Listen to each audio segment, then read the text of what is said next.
All right, it's October 20th, and we just read this poem. I made a separate video where I go over the Windmill Makes a Statement by Kate Marvin. I love it.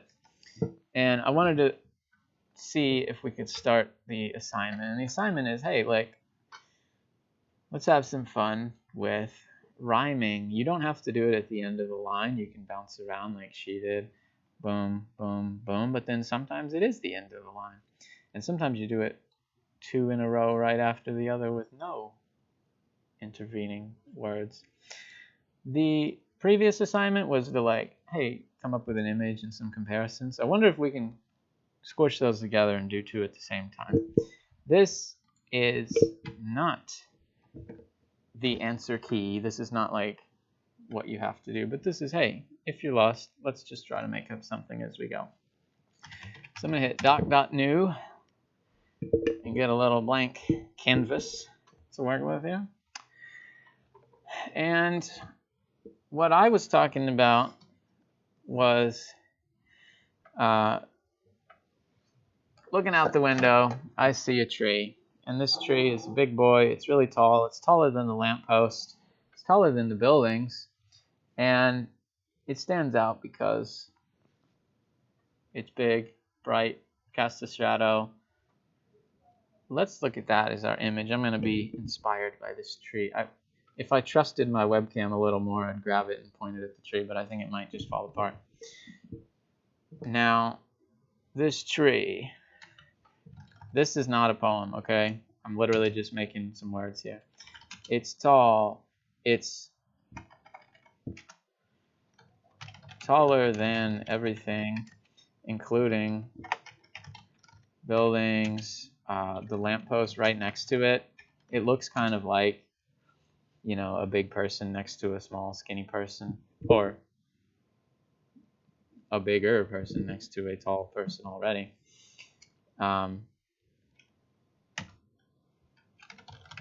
It's green, darker than the grass around it.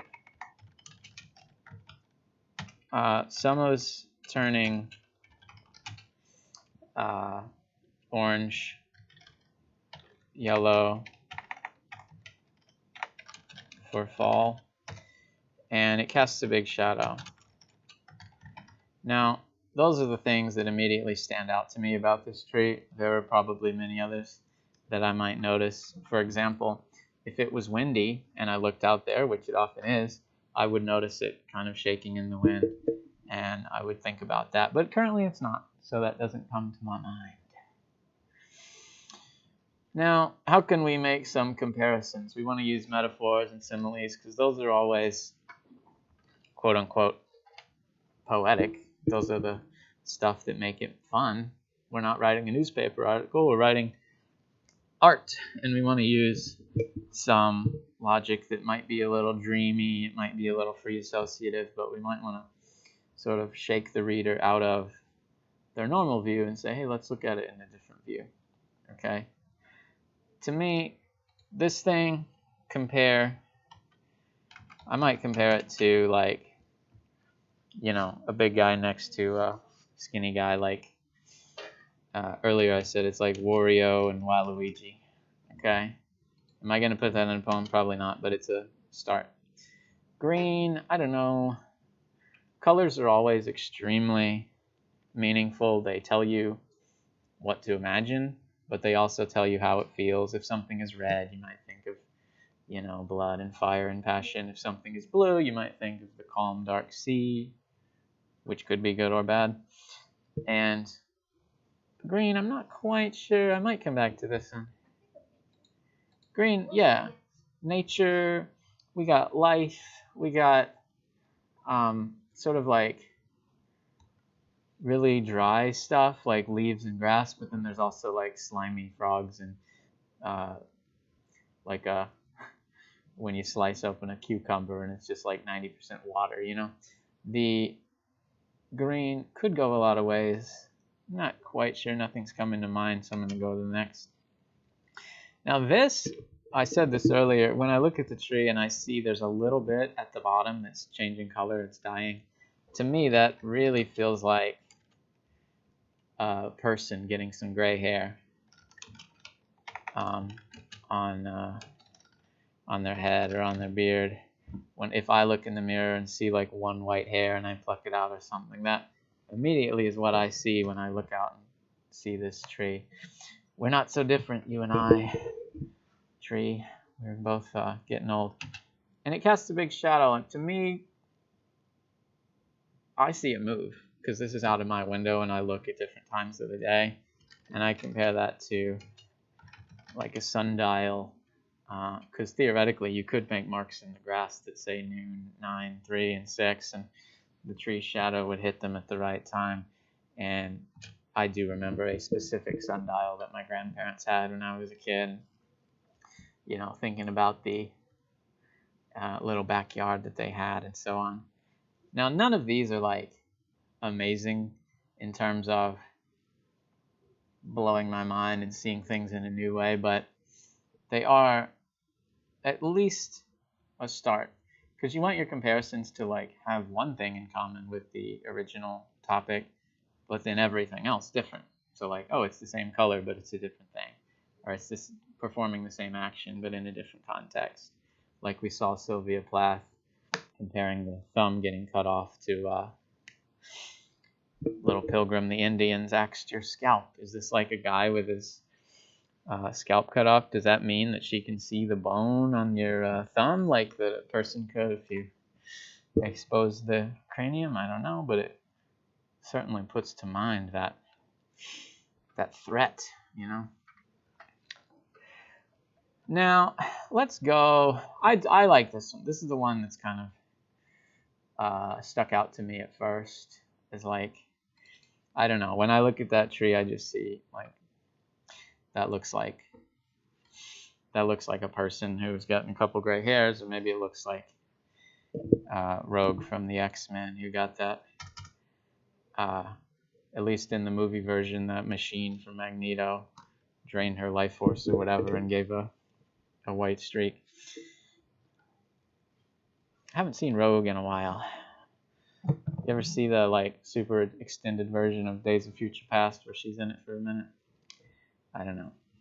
So let's say I want to say a couple lines describing this situation. And when you're writing a poem, it's easy to get nervous and say, oh, I don't know how to do it, I don't know what's going on. But we're just going to write a couple that are boring at first, and then we'll make them a little less boring by sprinkling in all those little tricks or details that we might do. So I'm going to say, tree, it's like an old man. His beard has some gray.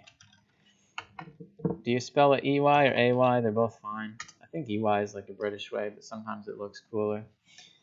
What's the movie with Liam Neeson titled The Gray? Is it with an E? Probably.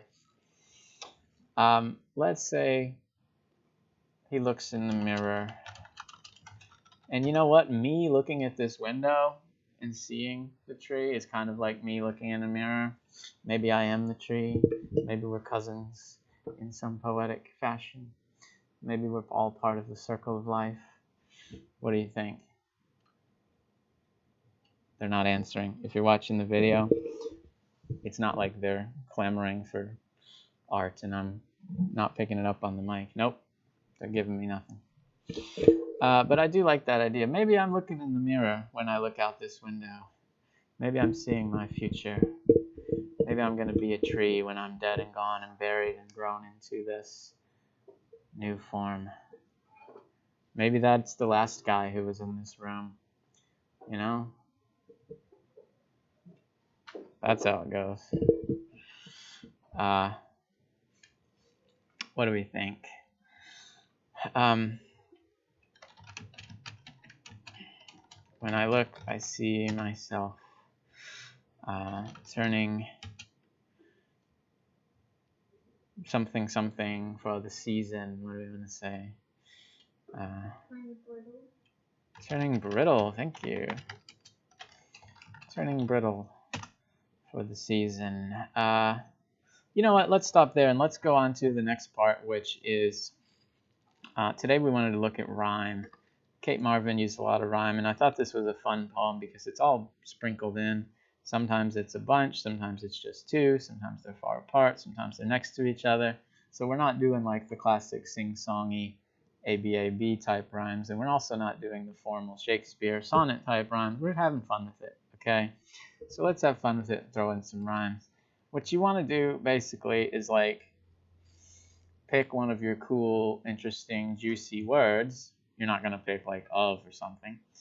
And then you're going to find where can I echo this in the next line or the line after? Where can I like bounce off of and hit something? So I'm going to say maybe tree, maybe beard, maybe gray. We've got an R sound in all those, so there might be a little echo there, even though they're not perfect rhymes or anything. Mirror also has the R sound. Brittle also has the R sound, so that's not a rhyme, but it's, you know, something. Let's go to rhymezone.com. There are a bunch of sites that do this, but I'm going to pick this one because I know it's unblocked on our school filter. And I'm going to type in one of those words. Let's say gray. Even though, by the way, the tree's not gray. The tree is orange when it's turning, but in metaphor land, that's okay. We're comparing it to me, and maybe I'm turning gray, and maybe we're the same entity. I don't know, man. It's okay when you're making a poem that after a step or two, you might be off into metaphor land, and you might be into like not quite saying what's really there, but that's okay. We get it. If you say once that, hey, I'm the tree, we're both changing color, then if you describe one, we understand that it's the other one as well. What do we see when we get to gray? Is there anything cool that stands out? Is there anything that has to do with plants or trees or seasons or fall or death or change or time? Decay, that's a lovely one.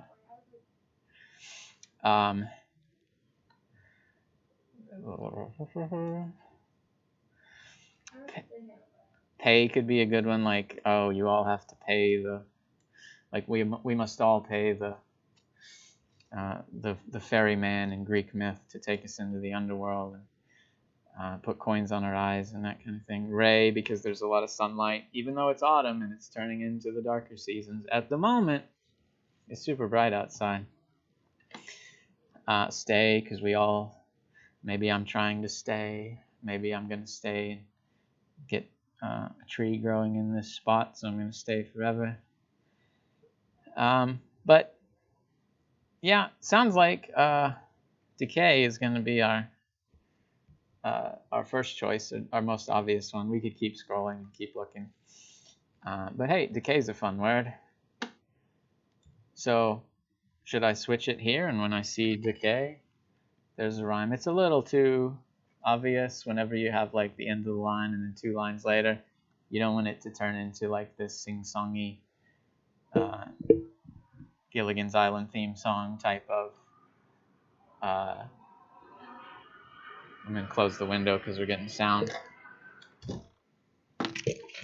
But it's a start. We can always rearrange it. Let's say we got the word mirror. I know there are a million songs that rhyme mirror with clearer, and I'm not going to do that.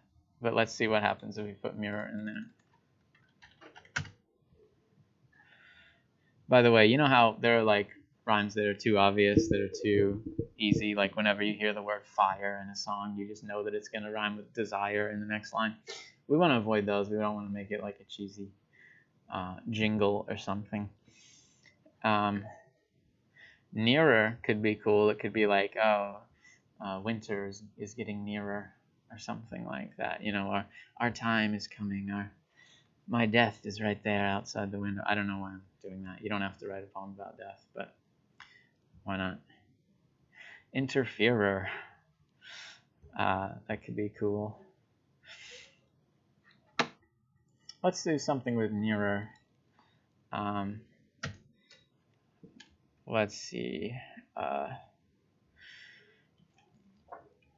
We're going to say, I want to I want to get this metaphor of like when I'm looking in the window, I'm really looking in a mirror, and when I see this tree getting old, I'm really seeing myself getting old. And how are we going to describe that? What have I got so far? Like,